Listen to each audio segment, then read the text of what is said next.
Hey everyone, welcome back to my channel. So I am back with some more end times chats, and I've got my camera set up so I can read and show a few props as well for this video. First I just wanted to say it was nice posting my last video because, like I said, I've kind of held off a little bit on posting my end times videos because of the way that people that I consider brothers and sisters attack me. So, and it's honestly really sad because I know this group of people have the gospel down solid. And they say that secondary issues should not divide us. But then at the same time, they are not very kind when people in the group post differing views than their own on secondary doctrine. And that's honestly really sad because you're saying that secondary issues shouldn't divide, but you're the one dividing.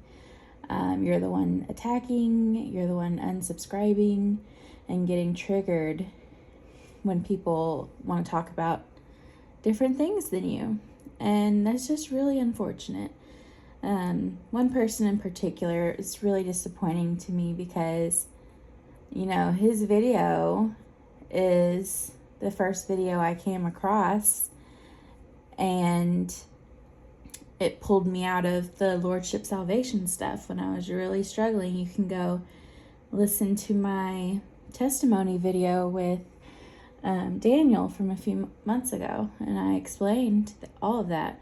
So it's really unfortunate when someone you look up to so much that is a great evangelist is really hateful about secondary things and is willing to divide over them. So that was just something that I wanted to say about it.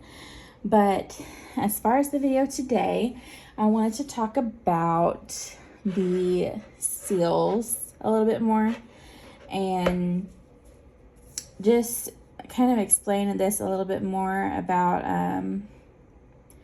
how I think the seals will go down. I was accused of basically being someone who believes the church was going to go through tribulation, and also that I only think the tribulation is 3.5 years, which is both are false. I think the tribulation is 7 years long. And I do not believe the church is going to suffer wrath at all. I'll get a little bit more into that. So just to start off, the seals. I was explaining in my previous video that I believe that the seals are kind of an opening ceremony. It's Jesus removing the restrainer so that the tribulation events can happen. And if you think about it also, if you've ever read a book, you can look in the first few pages of a book and see the table of contents. And so that's kind of what I see the seals of Revelation as. It's a table of contents of the tribulation.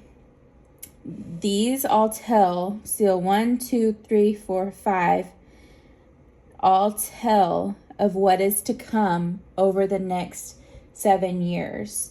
Is that the word I'm looking for? Accumulatively. It does not say that these things happen immediately in any of this. So for someone to attack me and say that I am wrong when it doesn't say that these things listed in the seals happen immediately when the seal is open. It just says the second seal. A horse went out, was red. Power was given to him that sat thereon to take peace from the earth, and that they should kill one another. And there was given unto him a great sword. Okay, so that doesn't say immediately everyone starts killing each other. But what I see it as is over this 7-year tribulation, they will kill each other over the whole 7-year tribulation. Third seal is kind of like a famine. So over the 7-year tribulation, you can expect famines during the whole 7 years. You can expect unbelievers to die, death and hell, over the whole 7-year tribulation.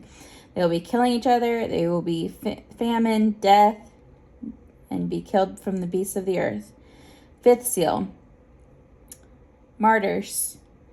After the rapture, people that are Christians or believers in the tribulation will most likely probably be killed by people that hate them due to their belief in something other than what the world believes at the time. So over the whole 7-year tribulation, there will be martyrs, and they will progressively cry with a loud voice, saying, "When are you going to judge and avenge our blood?" These things, seal 1, 2, 3, 4, 5, are going to happen through the whole 7 years. Okay? And the sixth seal is different because in this seal, people, you actually see their reaction to things happening. Up here on these seals is just explaining things that are going to happen. Sixth seal is when we actually start seeing people's reaction. So all these people, the kings of the earth, the great men, the rich men, the chief captains, mighty men, hid in the rocks and said, "Fall on us, hide us from the face of him that sitteth on the throne. For the great day of his wrath is come, and who shall be able to stand?" So what I don't understand is people who think that the seals happen like every few months. A seal is opened. 1 is open, then 2 is open, then 5 months later, 3 is open. Why after a year and a half or 2, people are just now saying at the 6th seal, 2 years into the tribulation or a year and a half into the tribulation, they're just now saying that the wrath is come and who shall be able to stand? You're telling me that all these things happened immediately, like 1 million or 1 billion people killed each other. 1 billion people died from famine. 500 million died because animals attacked them. And it took a year and a half for people to finally say, God's wrath has come. Don't you think they would have been saying it somewhere up here when all of this is immediately happening? I don't particularly think so. I think that right here is where we see their reaction to the rapture. And when the 6th seal is open, all these things happen. We are raptured. The world is reeling. This is their reaction. And the opening ceremony is complete. Then we go in and we see the 144,000 being sealed. So everyone's like, wait. We know the opening ceremonies are coming to a close, but before we start the main event, the trumpets, let's make sure that the 144,000 servants are sealed and protected. Okay, so that's happening. And also, we see it pan over to the group that was just raptured, that was depicted by the 6th seal, the great multitude. This is the church. And after this, I beheld a great multitude that was not mentioned prior to the seals. This is a new group coming into the picture here. He's like, oh, wow. All of a sudden, there's all these people. Where did they come from? Who are they? People from all nations, kindreds, tongues stood before the throne of the Lamb with white robes and palms in their hands. Salvation to our God, which sitteth upon the throne, and unto the Lamb. One of the elders answered, "Who are these, and where they came from?" They came out of the great tribulation, as in that. Let's see. I think that out of is the Greek ek, which can mean out from, or to be, or exited out of, or taken out of. So basically it can mean like rescued out of, rescued from, taken out of, kept from. That's basically what it means. And that's what the church was promised. We were promised to be kept out from the hour of trial, which is starting right now. So that is when we are pulled, right before the trumpets start. So no, I do not think the seals are an immediate destruction and death and all of that as far as seals 1 through 5. I think seal 6 does come with immediate destruction and death, especially Israel's enemies. I think Gog and Magog will be won by God at the 6th seal. That's when he wipes them all out, and we are raptured simultaneously, pulled out of there, because that's God stepping out of his place and interfering with man's affairs. So we know he doesn't currently do that. So when that happens, that means it's wrath time. God's not playing. He's all business at that point. So the church has to get out of there.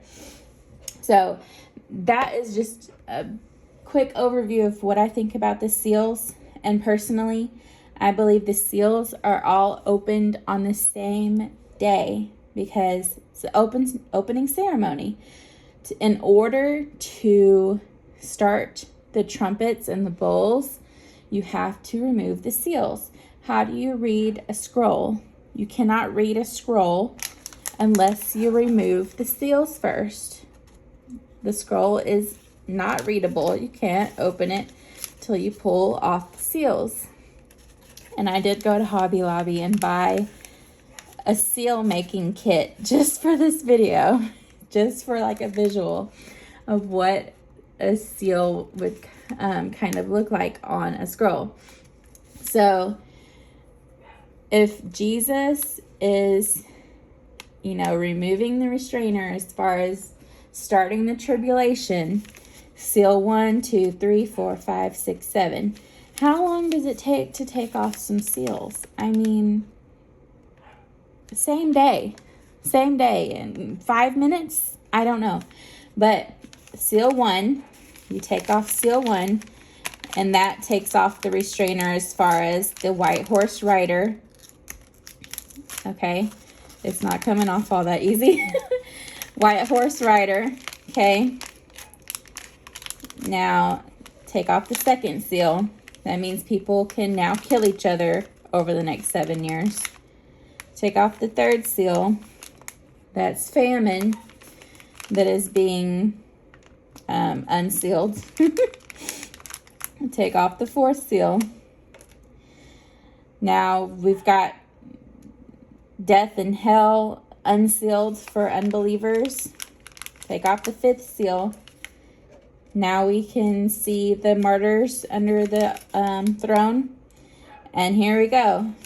All these seals were just opened so that these things are now possible during the tribulation. Now it's time for the church. Church is gone. Now we see the 6th seal.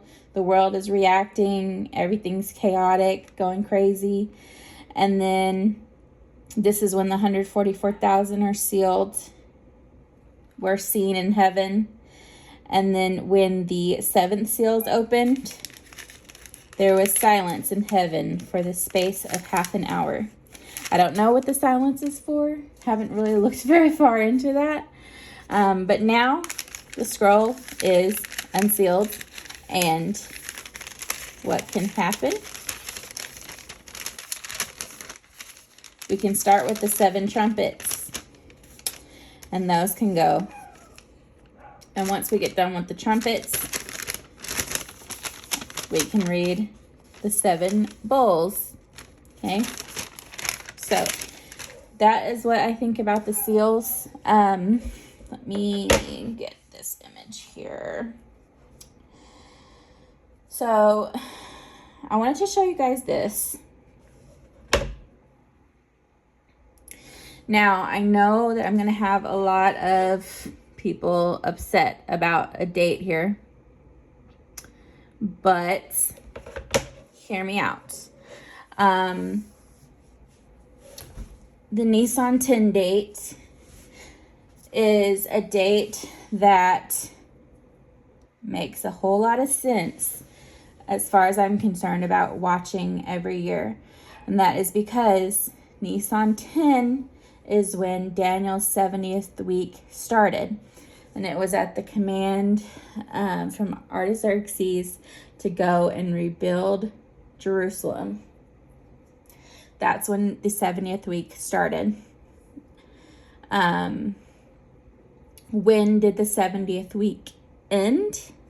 When was it paused?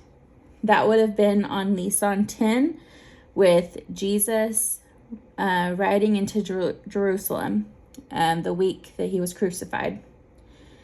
That is when he was cut off. So that is not, I don't think that's a coincidence for the 70th week to start on Nisan 10 and to be paused on Nisan 10.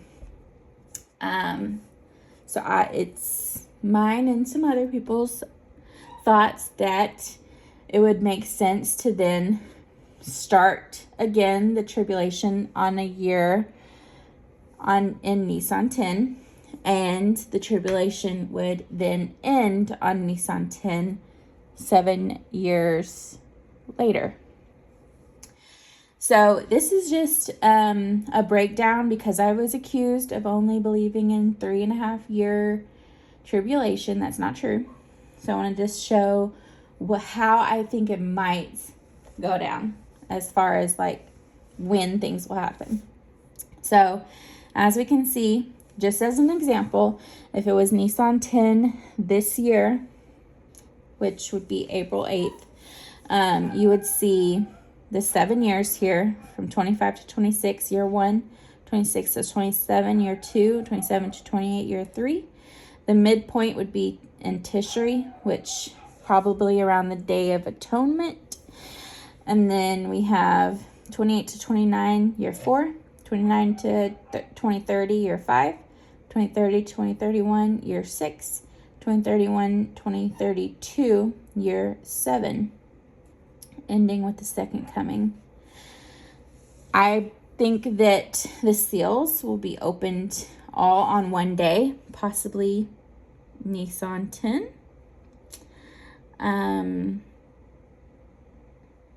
And then the first trumpet on Nisan 10. Possibly the rapture same day as well. But I'm not truly dogmatic about that because I don't know if maybe the seals would be opened like the night before. I'm not sure.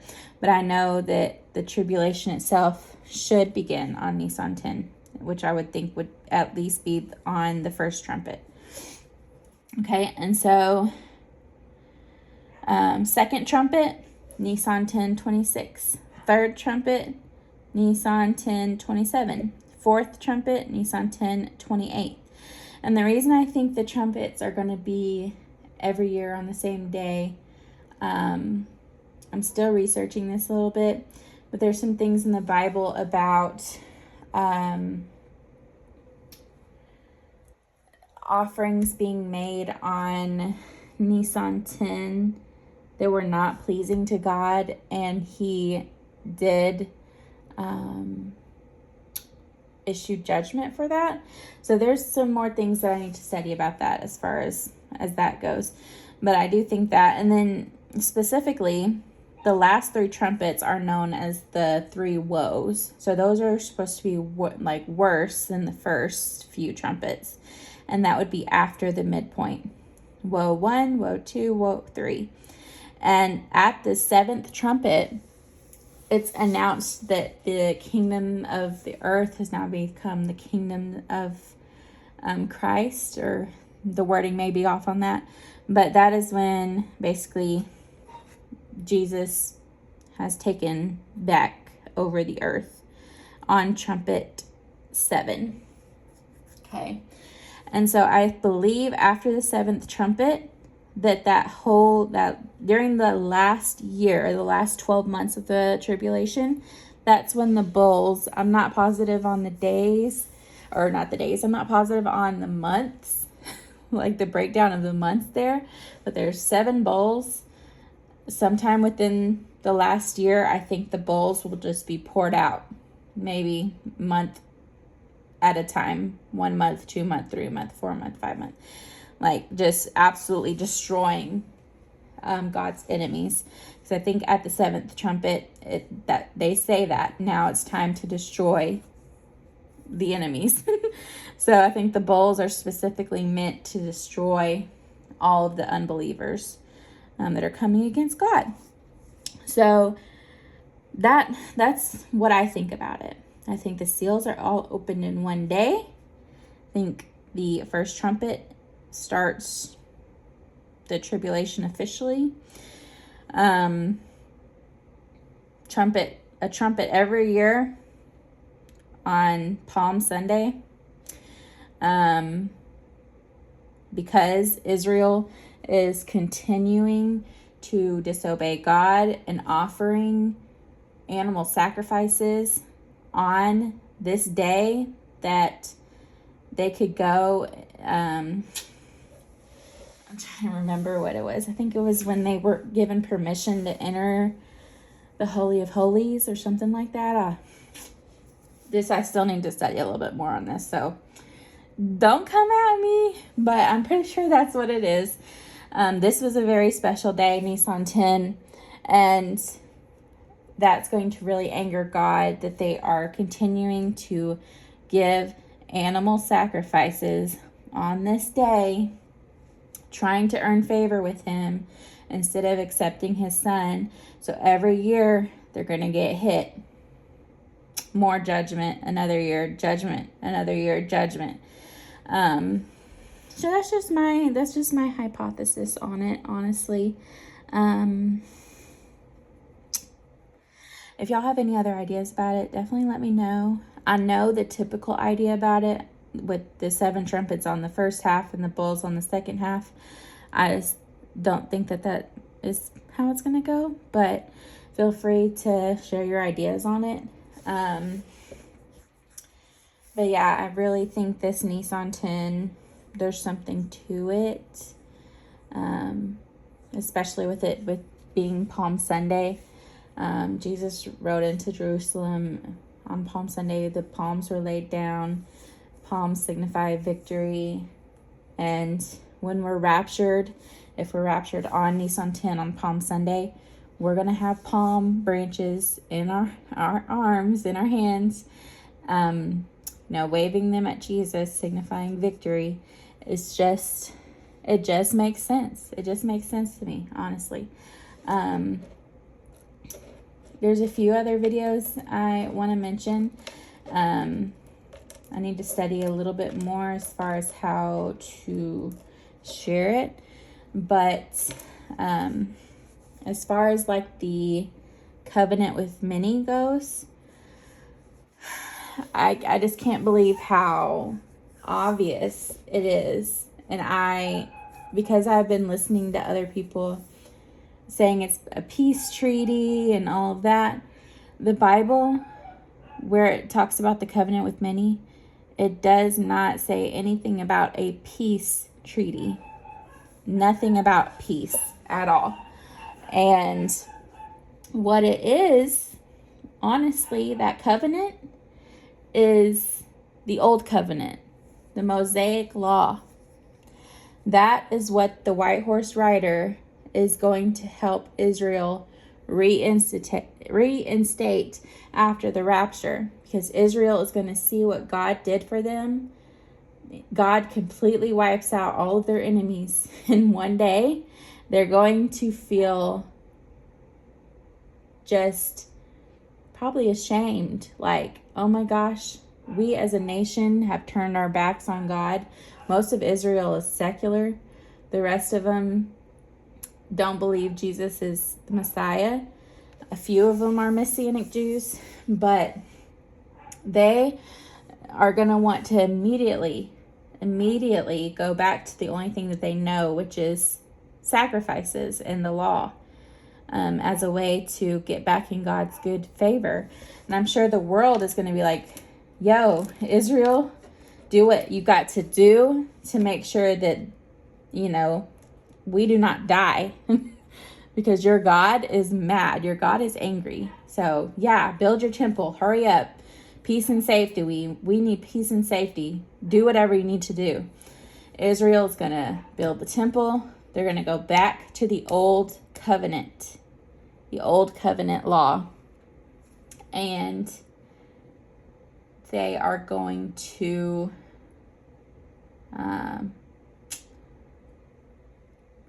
suffer judgment because of it. And then on the midpoint, Day of Atonement, they're going to have a choice. Break the law and run on a high holy Sabbath day and save your life and trust in Jesus and be saved, or stay behind and continue to follow the law and die. Both deaths. So, yeah. Some of this I have honestly believed for a while. I just haven't wanted to share it because I just didn't want to deal with the backlash of people getting mad because I don't agree with them. But I don't think I'm doing anything wrong. I'm studying and just sharing what I've been learning. And it's up to people to do the research themselves and see what they agree with, see what they don't. That's what I've been doing over the last 5 or so years. I've been listening to a lot of different people's teaching, and a lot of them don't agree with each other. And I go back and look at the Bible and see if it makes sense or not. And, the most recent thing that I heard from somebody was the covenant thing. And my goodness, it's right in front of us. But because of just listening to other teachers and believing the same thing we've always believed, you just miss the obvious. The obvious. We're waiting for some weird peace treaty. That's not it. It's literally the old covenant law. That's what Israel's going to go back to during the tribulation as a means of getting in God's good favor. But instead, they're going to kick off their 70th week. So, yep. I think that's about it for tonight. Yeah, I might be back soon with another video on something else or whatnot, but I've said so much here. I could probably go in deeper with the Nisan 10 thing. I could probably go in deeper with the covenant thing. I would just need to study and probably make some notes with Bible references. But yeah, the Bible doesn't specifically say the timeline as far as when these trumpets and bowls and seals will be opened. So I don't know why I was accused of being a 3.5 trib person or whatever, because at the end of the day, it doesn't say for sure, so you don't know for sure either. But anywho, that's all I got for tonight. Thanks so much for watching. If you're still here, put a trumpet in the comments. And I hope you guys have a wonderful rest of your night. Signed, Your Free Grace Sis.